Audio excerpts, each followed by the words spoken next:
इतनी हिम्मत पुलिस कर्मचारी लगने के बाद भी उन्होंने इतनी हिम्मत जुटाई कि जो भी पास में ईंट पथराव का उन्होंने गिराव किया। क्योंकि खबर निकल के आई कि पुलिस की गाड़ी पे पथराव हुआ। हाँ, उन्होंने पुलिस की गाड़ी पर भी उन्होंने ईंट पथराव का जोर से किया। वो यहाँ घुस नहीं पाए, नहीं वो घुस आते तो पता नहीं क्या हाल होता गांव वालों का। महिलाओं को यही धमकी है कि इनकी महिलाओं को हम उठा ले जाएंगे, फिर इन्होंने जो मेरे साथ बदतमीजी की हम उनके साथ ऐसे ही दुष्कर्म करेंगे। अच्छा, यहाँ कितने आपके गांव में कितने यादव हैं?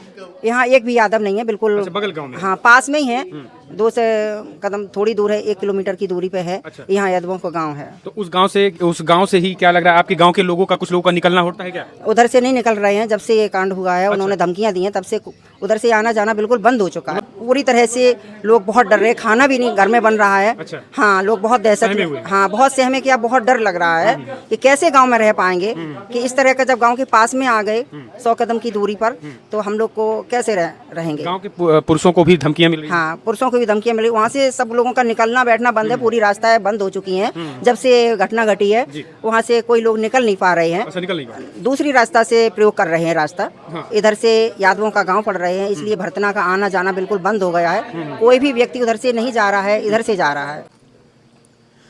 नमस्कार दोस्तों, इस समय हम इटावा में हैं और इटावा में वही गांव दादरपुर जो पिछले 3 दिनों से 4 दिनों से लगातार चर्चा का विषय बना हुआ है, और आज एक बार फिर से जो है वो इटावा के इसी दादरपुर के गांव और थाना के बीच जमकर बवाल हुआ और लगभग 2000 की संख्या में जो है वो यादवों ने थाने पर घेर कर जमकर चढ़ाई की। पुलिस प्रशासन को लाठीचार्ज करना पड़ा और जमकर बवाल देखने को मिला है। इस बवाल के बीच आपको बता दें, लगभग हजारों की संख्या में जो यादव समुदाय के लोग थे वो दादरपुर गांव की तरफ कूच किए। हालांकि पुलिस प्रशासन की मुस्तैदी की वजह से दादरपुर गांव में तो नहीं घुस पाए, लेकिन उसके बाहर जो है वो पुलिस से और यादव समुदाय के युवाओं लोगों से जमकर भिड़ंत हुई, जिसमें पुलिस प्रशासन की गाड़ियां भी जो है वो टूटी हैं। इतना ही नहीं, अब इस गाँव के लोग दहशत में हैं। यहाँ के लोगों का सीधे तौर पर कहना है कि जब से ये चढ़ाई हुई है, हमला हुआ है, उसके बाद से पूरा गांव दहशत है। जो खास करके महिला हैं, इनसे हम जानने की कोशिश करते हैं। जो कथावाचक थे और जो परीक्षित थे, यानी मुख्य जो वो उनका घर है, ये देख सकते हैं, उनके घर की महिलाएं हैं। इनसे हम जानने की कोशिश करते हैं कि आखिर क्या कोई डर का माहौल बना है।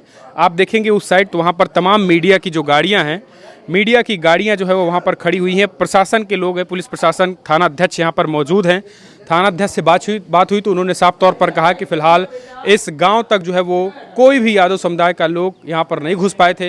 हालांकि जो है वो उनको बीच चौराहे पर ही रोक दिया गया था। माता जी से जानने की कोशिश करते हैं आखिर उसके बाद क्या हुआ। माता जी, अभी जो है वो खबर आई, आपने देखा होगा कि बड़े पैमाने पर यादव समुदाय के लोग आपके गाँव की तरफ कूच कर रहे थे, क्या डर का माहौल है आप?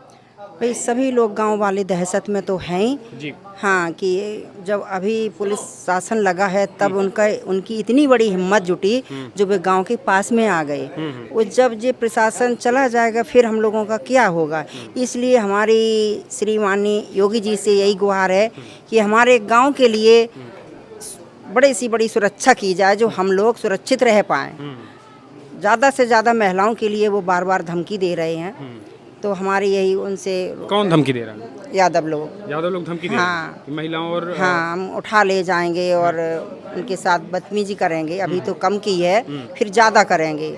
यादव समुदाय के लोग लगातार धमकी दे रहे हैं। हाँ हाँ, क्योंकि अभी हालांकि पुलिस प्रशासन के लोग कहना है कि हमने जो है वो यहाँ पर पुलिस बैठा दी है, उसके बावजूद आपको डर?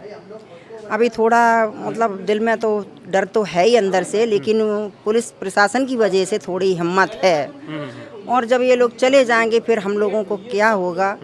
इसलिए हमको सुरक्षा चाहिए, पूरे गांव के लिए चाहिए।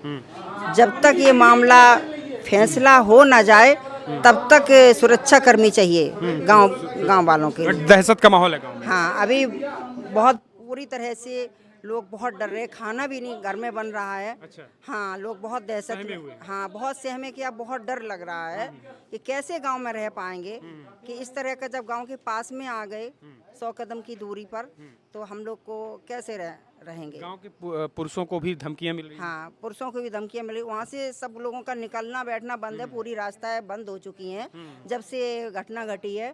वहाँ से कोई लोग निकल नहीं पा रहे हैं, अच्छा, निकल नहीं पा रहे। दूसरी रास्ता से प्रयोग कर रहे हैं रास्ता। हाँ। इधर से यादवों का गांव पड़ रहे हैं, इसलिए भरतना का आना जाना बिल्कुल बंद हो गया है। कोई भी व्यक्ति उधर से नहीं जा रहा है, इधर से जा रहा है। इसलिए हमारी श्रीमानी योगी जी से यही गुहार, बार बार हमारी यही प्रार्थना है कि जल्दी से जल्दी और इस बात को निपटाने की कोशिश करें, और जब तक ये मामला निपट न जाए तब तक पूरे गांव के लिए सुरक्षा कर्मी लगाई जाए। तो आप लोगों की एफआईआर दर्ज हो गई है, अभी जो है वो जो धोखाधड़ी की बात गांव से उठ रही थी कि 2 फर्जी आधार कार्ड, तो कथावाचक के ऊपर तो एफआईआर दर्ज हुई, तो आप लोग संतुष्ट हैं? हाँ, बिल्कुल संतुष्ट है। लेकिन यही लगता है जब कंप्लेंट होने के बाद भी इनकी इतनी बड़ी हिम्मत है यादवों की, जो इतना पुलिस प्रशासन लगा हुआ तब भी इन्होंने हरकतबाजी की है। इसलिए इनको कड़ी से कड़ी सजा मिलनी चाहिए कि आगे ये कोई कदम गलत न रख पाएं। मतलब धमकी दे रहे हैं? हाँ, इनकी धमकियां जो दे रहे हैं, मोबाइल पे दे रहे हैं और लोगों को दे रहे हैं, इसलिए कि जो इनकी जो धमकियां बार बार आ रही हैं, जो बिल्कुल इनके जाम हो जाए, आगे से कोई ये गलत कदम न रख पाएं। महिलाओं को लेकर धमकी? हाँ। क्या महिलाओं को जैसे क्या धमकी है? महिलाओं को यही धमकी है कि इनकी महिलाओं को हम उठा ले जाएंगे, फिर इन्होंने जो मेरे साथ बदतमीजी की है, हम उनके साथ ऐसे ही दुष्कर्म करेंगे। अच्छा, यहाँ कितने, आपके गांव में कितने यादव हैं?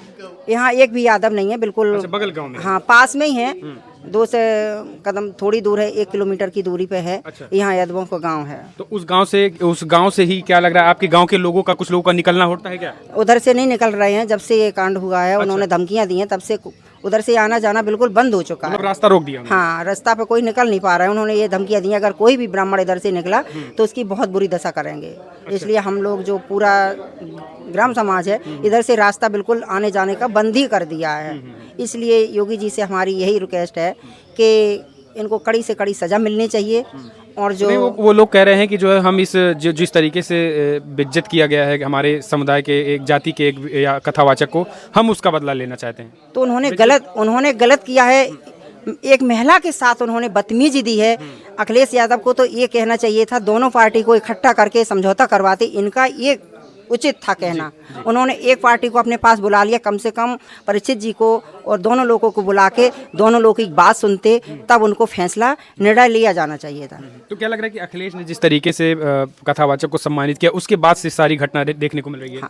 हाँ, तो उन्होंने तो उन यादवों लोगों के हौसला बढ़ा दिए हैं। इसीलिए तो वो आगे बढ़ गए हैं, इसीलिए उनके हौसला बुलंद हो गए, इसलिए वो धमकी दे रहे हैं। उन्होंने इतनी हिम्मत, पुलिस कर्मचारी लगने के बाद भी उन्होंने इतनी हिम्मत जुटाई कि जो वो पास में ईंट पथराव का उन्होंने गिराव किया। क्योंकि खबर निकल के आई कि पुलिस की गाड़ी पे पथराव। हाँ, उन्होंने पुलिस की गाड़ी पर भी उन्होंने ईंट पथराव का जोर से किया। वो यहाँ घुस नहीं पाए, नहीं वो घुस आते तो पता नहीं क्या हाल होता गांव वालों का। पूरे गांव का जो नौजवान है, महिलाएं हैं, बुजुर्ग हैं, सब डरे हुए हैं। हाँ, सब सहमत में हैं, सब डरे भी हैं। कितने घर ब्राह्मण परिवार हैं? मतलब 100-150 घर होंगे ब्राह्मणों के? हाँ, है 200-250 घर हैं। अच्छा, 2-250 घर हैं। मतलब सभी डरे हुए हैं? हाँ, सभी, पूरा गांव, हर जात डरी हुई है। अच्छा। अकेले ब्राह्मणों का थोड़ी है, ये पूरे गांव के ऊपर चैलेंज है। कोई भी दादरपुर का मतलब जो भी दादरपुर के किस सबको मारेंगे? हाँ, इस तरीके की चीजें लगातार धमकी दे रहे हैं। तो प्रशासन और योगी जी से क्या मांग करेंगे? हमारे श्रीमानी योगी जी से हमारी यही प्रार्थना, बार बार हमारी यही रिक्वेस्ट है कि सुरक्षा के इंतजाम हमारे पूरे गांव के लिए सुरक्षा की जाए। जब तक ये मामला निपट न जाए तब तक हमारे गांव के लिए सुरक्षा की जाए। हमारी बार बार योगी जी से यही प्रार्थना है कि जल्दी से जल्दी इस बात को निपटाएं। जो धमकी दे रहे हैं उन पे एक्शन। हाँ, जो धमकियां आ रही हैं बार बार और इनके जो व्यवहार चल रहे हैं, उनको थोड़ी जल्दी। सपा का नेता कोई आपके घर आया? नहीं, सपा का नेता कोई भी नहीं आया। यहाँ सपा की पार्टी का एक मर्डर भी हो गया था, यहाँ कोई देखने तक नहीं आया। ऐसी मट्टी लाबारस में चली गई। तो देखिए, ये माता जी हैं, इसी घर की हैं, साफ तौर पर देख सकते हैं। इनका साफ कहना है कि जो दहशत, जो डर अभी गांव के लोगों में है, वो लगातार बना हुआ है, और अगर इसी तरीके से डर और दहशत रहा तो यहाँ के लोग जो है वो अब बाहर निकलना छोड़ दे रहे हैं। इस तरीके की स्थिति बनी। हालांकि थाना अध्यक्ष का कहना है कि फिलहाल हम चारों तरफ से पुलिस तैनात करवा रखे हैं। अब जो कथावाचक थे उन पर भी एफआईआर हो चुकी है धोखाधड़ी के मामले में, जिस तरीके से उन्होंने अपने आइडेंटिटी छुपा करके इस घर पर और यहाँ इस गांव में कथा करने आए थे। अब आप अपने सुझाव दें। इस वीडियो में इतना ही। नमस्कार।